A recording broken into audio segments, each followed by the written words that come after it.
find the average rate of change of the function f of x equals negative x squared minus 3x from negative 3 to 1. Okay, so the rate of change, we can write this out, okay? So the rate of change of f of x, of the function. Now I'm just going to use the notation here, okay, from a to b, right? So a to b represents the two x values that we're going from, okay?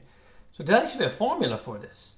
It's f of b minus f of a all over b minus a. This is certainly something you want to remember. This is the rate of change. Now, what do a and b represent? Once again, these just represent these two values, right? So, this we'll call the a value here.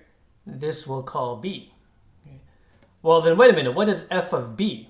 Remember, this is function notation. So actually, we just have to plug in the values in here, right? So in this particular example, the rate of change then should equal what? F of 1, okay, whatever that is, right?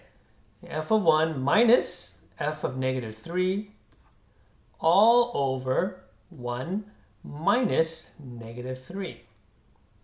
And then we just have to, of course, figure out what f of 1 is, figure out what f of negative 3 is, and then just work out all the math. Your answer should be a number. Okay? Rate of change is basically the slope, right? What we're doing here is we're finding the slope of the line that connects these 2 points on this graph. Okay, so let's go ahead and do the side work here. Okay, so f of 1, I'm just going to plug the 1 into the function, so we get negative 1 squared minus 3 times 1. Using your order of operations, this is negative 1 minus 3, which is negative 4. And then f of negative 3, okay, we'll plug that in. We get negative of negative 3 squared minus 3 times 3. Okay, negative 3 squared is positive 9, right? But that negative makes it negative 9. This is a negative 3 here, right?